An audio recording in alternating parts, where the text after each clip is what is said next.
안녕하세요. 대구사이버대 학생 여러분. 저는 영화평론가이자 상담심리학과 교수입니다. 심영섭이라고 하는데요. 오늘 대구대학교 경상대학교 교수님이신 서태호 교수님을 모시고 영화로 보는 성공한 사람들의 법칙, 그리고 대기업에서 원하는 인재상에 대해서 알아보려고 합니다. 서 교수님은요, 삼성그룹의 임원을 지내셨고 대구대학교에서 현재 열정적인 강의를 해주시고 계신데요. 서태호 교수님이야말로 대한민국에서 아마 대표적인 성공한 분이실 것 같습니다. 책도 펴내셨어요. 보이시죠? 내 인생 어느 멋진 날이라고요. 여러분에게 어느 멋진 날을 선사해 주실 서태호 교수님 함께 하겠습니다. 안녕하세요. 아유, 소개 잘해 주셔서 감사합니다. 아유, 예. 네, 심 교수님께서 소개해 주신 대로 저는 이제 기업, 특히 삼성에서 오랫동안 근무하면서 경험을 한 기업인 출신이고요.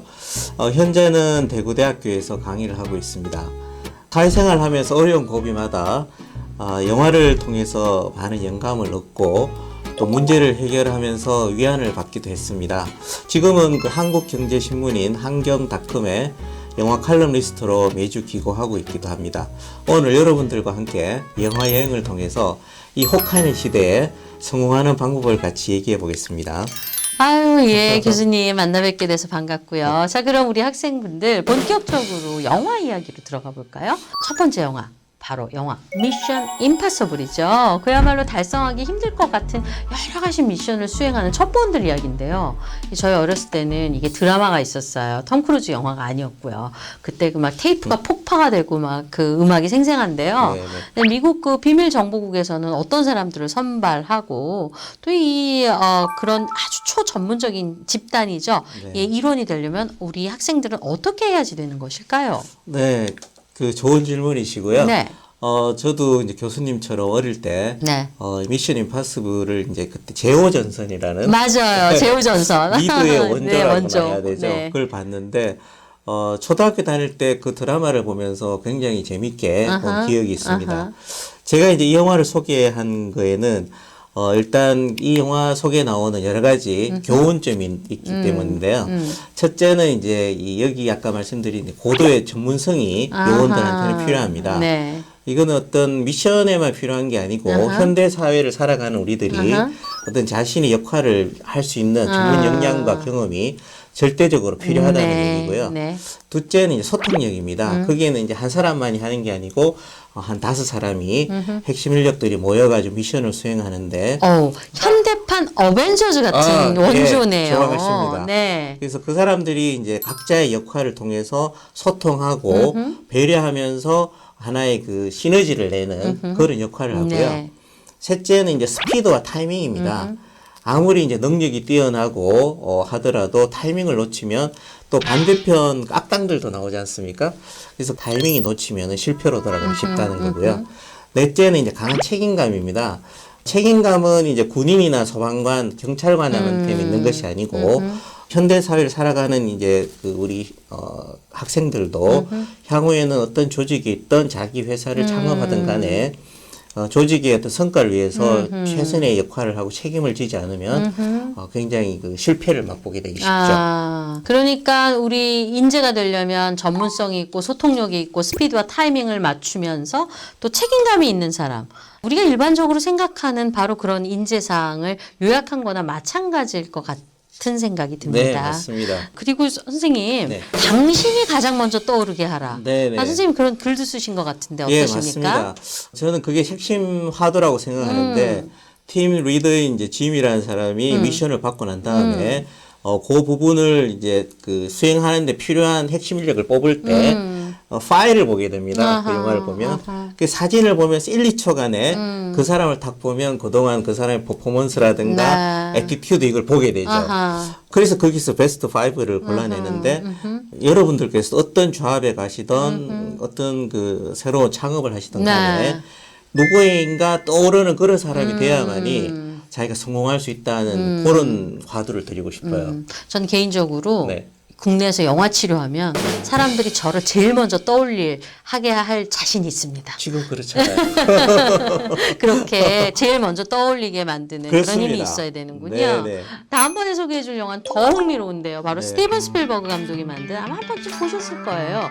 레디 플레이어 원이라는 영화인데요. 네. 아마 이 영화가 이 가상현실, 요즘은 메타버스라고 하는 이 가상현실을 실감나게 다룬 영화인데 네. 우리 미래는 어떻게 바뀌고 또 이 바뀐 미래에서 우리는 어떻게 성공의 이 DNA를 찾아야 할까요? 네, 굉장히 중요한 말씀인데요. 네. 이 영화가 이제 2018년도에 이제 만들어졌어요. 네. 저랑 종신 스필버그가 아, 영화인데요. 서필버그군요. 그래서 스필버그가. 제가 썼으니까요. 굉장히 이제 상상력이 많고 네. 이런 영화를 만들어냈지 않습니까? 근데 메타버스라는 거는 최근에 이제 언론에서도 많이 나오고 기업에서도 이 플랫폼을 많이 만들고 있는데 메타라는 것은 이제 영어로는 어떤 상상이나 초월 이런 내용이고 그 유니버스라는 거는 이제 세상인데 어머나. 합쳐진 말이 유니버스입니다. 저는 네. 메타버스 아. 어디서 순차권 구입해가지고 타는 메타버스인 줄 알았어요. 그래서 어디서 메타버스가 어디서 떠나나 그랬는데 그게 아니고 메타버스, 그러니까 메타의 세상이란 뜻이네요. 그렇습니다. 네. 새로운 이제 가상의 세계인데 지금 현재 코로나라든가 세계적인 어떤 4차 산업혁명이 오면서 굉장히 메타버스가 이제 활성화되고 있고 네. 이런 부분들이 단순히 옛날에 이제 게임을 많이 활용하는 플랫폼이었는데 지금은 이제 상업적인 거라든가 사회적인 문화 활동 이런 소셜 미디어 쪽에 많이 연결이 돼 있는 그런 상황입니다. 그래서 이제 세계적인 그 SNS 회사인 그 페이스북 마크 저커버그가 그 회사 이름도 최근에 아시다시피 메타로 네, 바꿨죠. 네, 바뀔 만큼 네. 미래에 대해서 굉장히 이제 준비를 하고 있고요. 우리나라 같은 경우에도 이제 그 네이버의 자회사인 네이버 Z에서 제페토 네, 저도 본적 있어요. 아바타 플랫폼을 만들었어요. 그러니까 로블록스하고 제페토가 제일 우리나라에서 선두주자죠, 이 메타버스. 로블록스는 미국 미국 회사. 거고. 네. 네. 한국에는 이제 이 제페토하고 SK에서 만든 이프렌드라는 회사가 네, 이프렌드. 예, 맞아요. 그게 이제 네. 주자로 네. 되어 있습니다. 최근에 이제 간단하게 네이버 Z에 있는 제페토라는 걸 소개 한번 해봐드리면 그 우리가 좋아하는 걸그룹 블랙핑크도 네. 아바타로 나와서 어허. 버추얼 팬 사인회를 와우, 했는데 네. 4,600만 명의 이용자가 다녀갔다고 합니다. 4,600만 명이 한 번에. 그렇습니다. 와우. 그리고 현대자동차 같은 경우에도 네. 이제 소나타 그 라인을 제페토 안에 만들어가지고 어허. 직접 아바타들이 시승할 수 있도록 네. 그렇게도 하고요. 지금 각종 대학에서도 요새 이제 네. 코로나로 못 네. 나오니까 그게 신입생 환영회라든가 또 축제라든가 이런 걸 다 그 메타버스 플랫폼에서 아하. 하고 있습니다. 교수님, 우리도 메타버스에서 저는 마릴린 먼로 그 부 캐릭터로 할 테니까 전 교수님 존 트라볼타가 존 트라볼타. 우리 저희 춤을 개다리 좋아하기 춤 한번 출까요? 그렇습니다. 네, 좋습니다. 네, 그래서 한국관광공사에서 이제 관광 쪽도 제페토의 한강 아하. 그 공원 구축을 네. 해서 세계에서 거의 한 26만 명이 찾아오는 개가를 올리게 됐어요. 아, 그러면 이 메타버스의 세계, 메타버스가 아니었어요. 네. 이 세계를 공략하려면 우리는 어떻게 해야지 되는 겁니까? 예, 굉장히 좋으신 질문인데요. 지금 로블록스 같은 미국의 메타버스 플랫폼에서는 지금 가치가 한 50조 원으로 굉장히 50조 원. 예, 상승하고 있습니다. 근데 거기에 이제 핵심 인자를 4개 정도 제가 추려봤는데요. 첫째는 이제 그 안에서 굉장히 창의적인 어떤 마인드를 가지고 있어야 돼요. 그리고 그 안에 로블록스라는 그 플랫폼 안에 약 5천만 개의 콘텐츠가 있는데 5천만 개. 네네. 와우. 그걸 대부분 사용자가 99.9% 만든 겁니다. 아. 소비자가 맨 그 콘텐츠를 만드는 그런 역할을 하게 되는 거죠. 이게 여러분들 우리 대구 사이버대 학생들도 그런 주인공이 될 수 있는 거고요. 둘째는 이제 그 디지털 재화로 그게 움직이고 있습니다. 영화의 레이디 플레이 원에도 보면 주인공이 게임에서 이길 때마다 그 코인을 받게 되거든요. 그걸로 여러 가지 장비도 살 수 있고 안에서 액티비티를 할 수가 있는 겁니다. 그리고 셋째는 이제 재미를 이제 안에 선물을 해야 돼요. 뭐냐면 이 메타버스 시대는 아까 말씀드린 대로 가상의 세계이기 때문에 꼰대 세계하고는 반대입니다. 아, 꼰대 세계와 반대. 그렇기 때문에 네. 소비의 주체가 되는 요새 이제 밀레니엄 Z 세대가 급격히 그쪽으로 이동하면서 아하. 최근에는 명품이라든가 자동차라든가 또 디바이스까지도 네. 거기서 선 경험을 하게 만들어줍니다. 네. 그러다 보면은 그게 무슨 대수냐 하시겠지만 아하. 거기서 경험한 사람들은 결국 아. 현실 사회에서 명품인 아하. 뭐 구찌라든가 샤넬 이런 거 사게 되고 자동차를 사게 되는 겁니다. 아하. 이게 마케팅의 원리에도 보면 아하. 자기가 경험한 제품에 대한 애착을 가지게 되거든요. 그러니까 아까 현대자동차라든가 네. 뭐 이런 부분들이 거기에 네. 이제 서비스를 하겠죠. 그죠? 네, 그렇군요.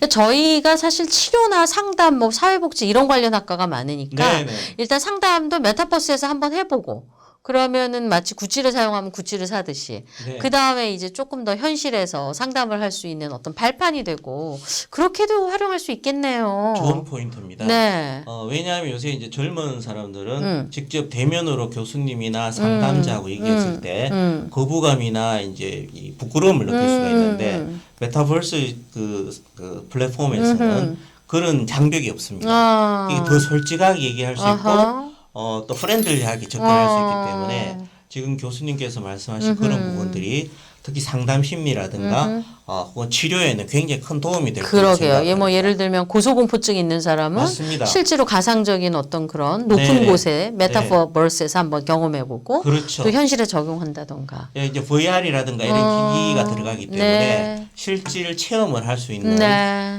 또 치료를 할 수 있는 네. 가능성이 많습니다. 그렇군요. 미래가 다가오고 있군요. 메타버스의 네. 세계. 우리 학생들도 미리미리 준비하고 한번 이프렌드라든가 제페토 한번 들어가 보셨으면 좋겠어요. 굉장히 만들기가 쉽습니다. 쉽습니까? 예, 네. 강력하게 추천합니다. 네, 좋습니다. 자, 그렇다면 이제 마지막 영화인데요. 우리 여성 리더십에 대해서도 이야기할 네. 필요가 있겠죠. 저희 학생들의 80, 70%가 여성들이 되게 많습니다. 아무래도 그렇군요. 여성들은 좀 다른 사람에 대한 어떤 뭐 치료, 상담, 복지 네. 이런 거에 관심이 아무래도 많을 것 같지 않습니까? 네. 그래서 이제 저희 학교가 사이버 대학이라서 컨택트하고 언컨택트 그러니까 정말 이렇게 혼합되어 있는 그런 학과들이 많은데요. 네. 우리 여성 학우들은 미래 성공을 위해 어떤 태도와 능력을 키워야 될까요? 네. 몹시 궁금합니다. 예, 안 그래도 저도 이제 그 대학에서 강의를 하면서 최근에 이제 코로나19로 원택트 그런 시대가 되면서 사이버 대학이 굉장히 효율적인 대학이라고 좀 생각이 들었어요. 그래서 오늘 가지고 온 영화는 이제 히든 피겨스라는 영화인데 요 뜻은 이제 숨겨진 인재라는 얘기입니다. 그래서 이거는 이제 실제 사례를 중심으로 했기 때문에 또 여성 주인공 3명이 나오기 때문에 이 영화를 선택해봤고요. 근데 핵심은 뭐냐 하면 1961년도에 이제 소련에서 이제 구소련이죠. 거기서 가가린이라고 하는 우주 조종사가 보스토크 1호를 타고 1시간 29분 동안 우주 상공을 여행하는 네. 최초의 일이 있었습니다. 네, 미국이 뒤집어졌죠. 러시아한테 맞습니다. 우주 개발 주도권을 예. 뺏겨서요. 그래서 미국의 케네디 대통령은 놀라서 뉴 프론티어 정책을 발표하고 최초의 유인 우주선은 소련이 가져갔지만 달에 인간이 착륙하는 건 미국이 하겠다 이렇게 선언을 했습니다. 그래서 그 긴 동안에 굉장히 많은 과학적인 준비를 했어요. 교수님도 아시다시피 굉장히 많은 그 우주 뭐 스페이스 셔틀도 필요하지만 옷이라든가 음식이라든가 모든 게 다 달라졌거든요. 그렇죠. 그런데 이제 거기에 3명의 흑인 여성이 등장합니다. 여성일 뿐만이 아니라 흑인. 예. 네. 그러다 보니까 이제 그 옛날에는 요새도 미국이 아직 그런 게 남아있지만 흑백 갈등이 아직 있거든요. 인종차별적인. 네. 또 여성에 대한 어떤 그런 선입견도 있었는데 이 3명은 굉장히 탁월한 사람들이었어요. 캐서린, 도로시, 그다음에 메리 잭슨이라는 3사람이 등장하는데 캐서린은 굉장히 해석 기하학에 탁월했고 도로시는 컴퓨터부터 정확한 전산 능력 그다음에 이제 메리 잭슨은 이제 엔지니어로서 네. 큰 힘이 있었습니다. 근데 여기서 이제 인종차별이 어느 정도 심했냐 하면 그 나사 같이 그 선진화된 장소에서도 흑인들은 실내 화장실 사용이 금지됐습니다. 그랬었죠. 그래서 뭐 800m나 네, 달려가가 이제 달려가시고. 해야 되는데 거기 재밌는 에피소드는 거기 이제 대장이 뭔가를 시키려고 봤더니 없어진 거예요, 개서린이. 어디 갔나 찾았더니 네. 비가 오는데 네. 거기 야외 화장실까지 갔다 와가지고 네. 옷이 다 젖어서 사무실에 들어가지 네. 못하는 거예요. 저도 그 장면 생각나요. 네네. 케빈 코스너가 결국 예, 도끼로 도끼로 부쉈죠. 부쉈죠. 그래서 그런 걸 이제 뭐 공용 커피 세트를 또 100인만 사용한다든가 이런 게 있었습니다. 여기서 이제 중요한 거는 이 여성들이 자신의 한계를 짓지 않는 무한한 도전 정신이 있었다는 거. 그다음에 둘째는 남성과 비교해서 부족함 없는 전문적인 그 지식과 경험이 갈고 닦았다는 네. 거예요. 셋째는 이제 자신의 일을 사랑하는 자존감입니다. 그냥 대충 살 수도 있지만 자기들의 어떤 탤런트나 혹은 어떤 목적 의식을 가지고 접근을 했다는 거죠. 사실 여성들이 근데 일과 가정을 양립을 해야 되잖아요. 매우 어렵습니다. 매우 어렵잖아요. 네네. 그랬을 때 우리가 기업이나 혹은 자기 일터에서 네. 좀 살아남는 어떤 구체적인 방법이 뭘까요? 삼성에도 굉장히 유력한 여성 인력들이 많을 것 같아요. 그렇습니다. 이제 최근에는 많이 좋아졌지만 삼성에서는 수년간 네. 여성 인력을 많이 뽑기 위해서 몇 프로까지는 꼭 여성을 뽑아야 된다 네. 룰까지 만들었습니다. 네. 할당제가 있는 거죠. 네. 근데 이제 최초에는 이제 그런 것들이 가동이 잘 안 됐지만 지금은 삼성의 핵심 리더 자리에 특히 임원 자리 여성들이 굉장히 많이 들어가 있고 아주 일하는 거 보면 무섭습니다. 근데 아까 교수님 말씀하신 이제 일과 생활의 네. 균형을 잡아가는 것도 굉장히 큰 숙제인데 저희들이 지난번에 뭐 82년 김지영이라든가 이런 영화를 보면 여성들의 역할이 굉장히 힘이 들잖아요. 네. 근데 이제 아까 이 영화에서 얘기한 대로 몇 가지 이제 핵심을 짚어보면 이 사람들은 뭔가 성적인 그런 어떤 차별보다는 자기 자신의 목표를 굉장히 크게 세우고 집중해 나갔다는 거 있고요. 또 역발상을 항상 했다는 역발상, 거예요. 네, 자신이 네. 여성이기 때문에 남성보다 잘할 수 있는 부분이 굉장히 섬세함이라든가 또 꼼꼼함이라든가 이런 것들이 있거든요. 그런 부분들을 잘 빌드업 시켜 나갔다는 겁니다. 네. 갑자기 그 생각이 나는데 그 유명한 그 여성 영화 배우가 한 말인데 착한 여자는 천국에 간다. 그런데 나쁜 여자는 세상 어디에도 갈 수 있다. 갑자기 그 생각이. 자신의 한계를 짓지 않고 정신의 캠프를 더 높은 곳에 짓는 것. 네. 그리고 여성 흑인이라는 이중고에도 불구하고 네. 자신의 어떤 현실이 아닌 이상을 향해서 끊임없이 포기하지 않고 네. 돌진하는 열정 이런 것들이 여성들에게 매우 필요하다고 말씀하시는 것 같아요. 그렇습니다. 그 결과로 이제 결국 미국은 1969년에 7월 20일 날 세계적인 이제 암스트롱과 네. 세 사람의 우주인이 달에 착륙했지 않습니까?